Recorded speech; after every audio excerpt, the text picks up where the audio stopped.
I paid that with my own money. Don't say that I am a gold digger kasi there's nothing to dig. There's no gold to dig. Come on.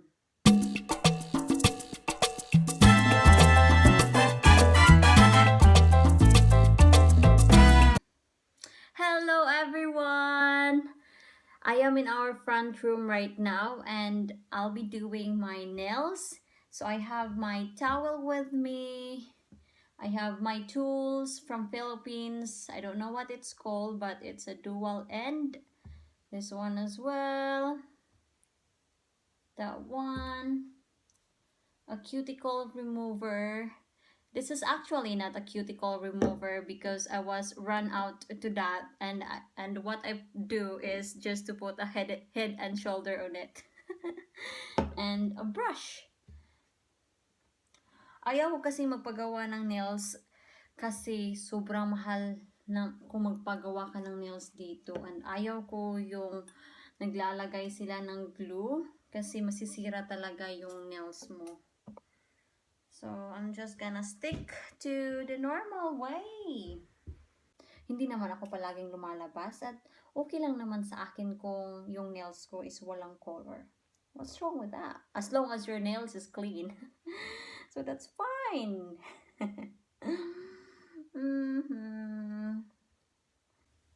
And today is just like a sit-down video. Kasi wala na akong ma-vlog. And this past few days talaga, yung weather is very horrendous. It's very horrible. Palagi na lang umuulan. Until now, it's raining outside. So, pasensya na. So, it's very wet outside.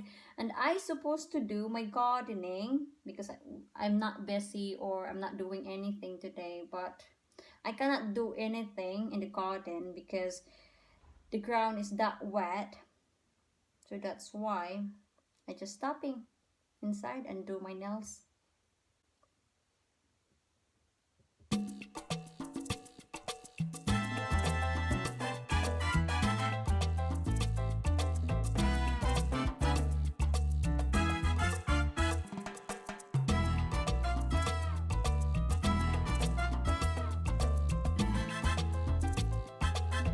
And yes, yung phone ko, my phone is fixed already. I think I did vlog a little. I will try to find it and I will insert it here. Nandito na ako sa car park, guys, and we are going to get my phone fixed today. And time here is, what time here? 10 o'clock. We're a bit early and the shop will be open at 10:30 because today is Sunday. And yung sinuot na jacket ko, guys, is the same jacket na sinuot ko yesterday kasi it's not very cold today, and so it's better to have a light jacket. And probably nagsasawa na kayo sa blue ko na jacket kasi yun yung palaging sinusuot ko. Oh dear, I'm so sleepy kasi the time change here in UK, it goes forward. I don't know why they do that here, that they have to change their clock. I will see you later, guys, kasi hindi na ako makapag-vlog later kasi nga I have to get my phone fixed and I am home and my phone is fixed. And I also bought a few items in the shopping center. Ipapakita ko sa inyo, guys. Hold on kayo. Hold on. Oh! Oh dear. Ipapakita ko sa inyo, guys. Ito na.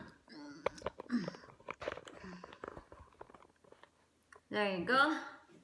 So, yung first item na ipapakita ko sa inyo is from Next. It is a coat. Nag-sale na naman kasi yung Next, guys. So, nakabili ako ng coat from Next. Where is it? It's really a winter coat.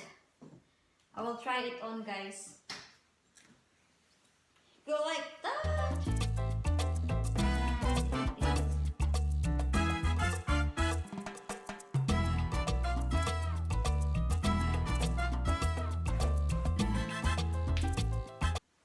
There you go.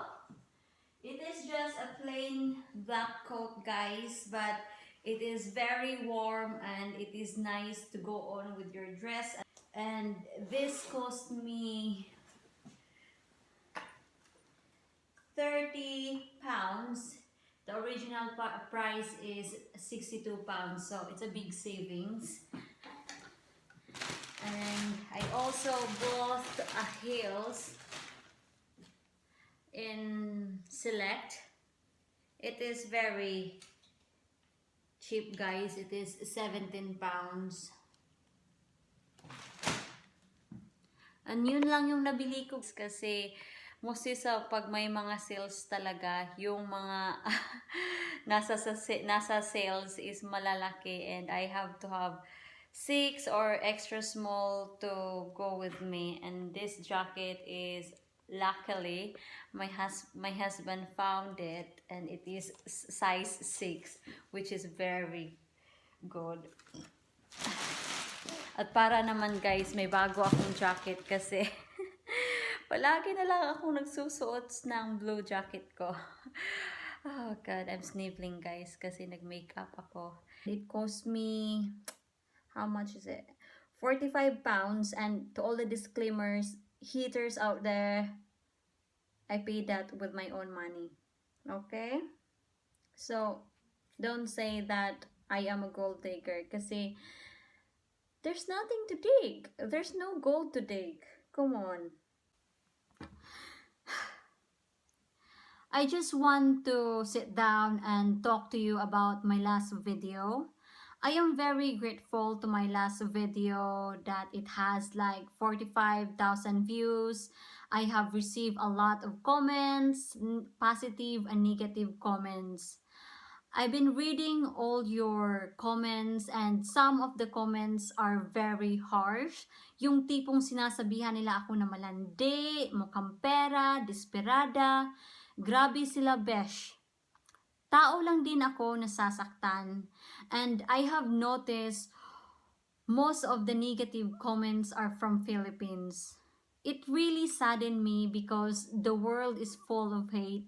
But the worst thing is all the jealousy, envious, hatred, you get that to your own people. Tayo lang namang mga Pilipino ang nanghusga sa kapwa nating Pilipino. I understand your point of view that you doubt, you have certain thoughts about me. But all I can say is do not compare oneself to other. Because, okay, let's say, we cannot deny that we hear all those story that a Filipina poison a foreigner just to get wealth, a Filipina who is a gold digger. Yes, we cannot deny, and I'm not dispute to that. But all I am saying is we have a different perspective. We are different. We have different situations. So please do not compare oneself to other.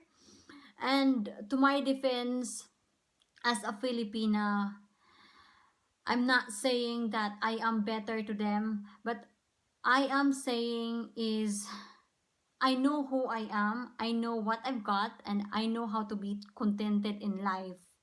Kasi yung mga comments na nababasa ko, yung sinasabihan nila, oy, naka-jackpot ka dahil may mga may foreigner ka ng husband, ang yaman mo na. Guys, wake up. Hindi ibig sabihin na nakapag-asawa ka ng foreigner, mayaman ka dito. Ma-foreigner man o hindi, pareho lang. Kasi kung hindi ka nagtratrabaho, wala kang pera. So please do not think that they are a money maker. They have to work here as well, you know. You have to understand that life here in abroad is very hard.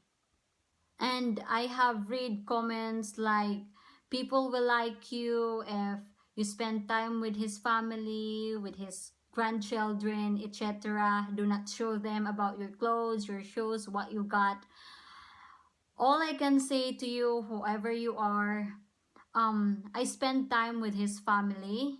I just don't vlog because they don't know that I am vlogging, and he doesn't have any grandchildren. He has a son, but his son has his own life and his mother as well.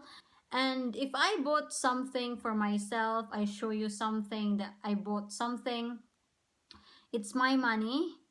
I work for it, and it's either they are secondhand or new stuff. So do not worry, it's not expensive stuff, okay? And to all those people who are saying that my husband is very old, guys, if you think our age gap is too much, it's not for us. We are happy. And if you do not like me, you can skip the video. And please, let us be. We're very happy in our life, okay? That's all I can say to you guys. Nakakapagod palang magbigay ng speech, guys. Kakain muna ako. After kong kumain, we will go to greenhouse and plant some seeds. But before that, kakain muna ako, and I am having humba and leftover rice. So I will see you later, okay? Tapos na akong kumain, and let's go out to plant some seeds. Kasi this time, I am doing a garden there. If you see that, it's raining, guys.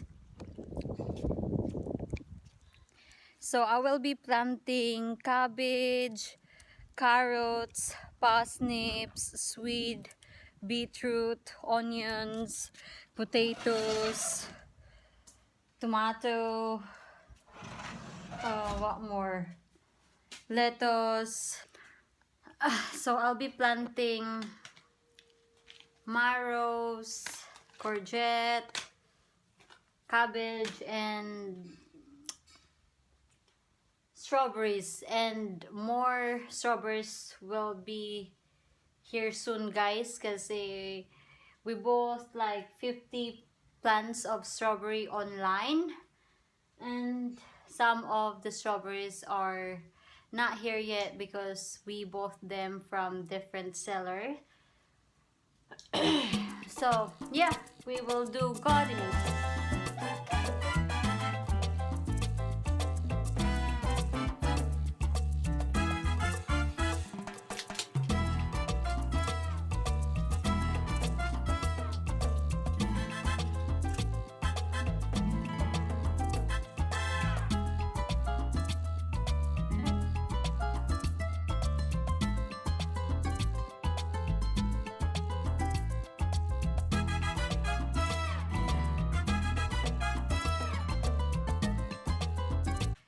Tapos na ako mag-plants ng seeds, and I hope our strawberries will be here soon so I could put them in the pots.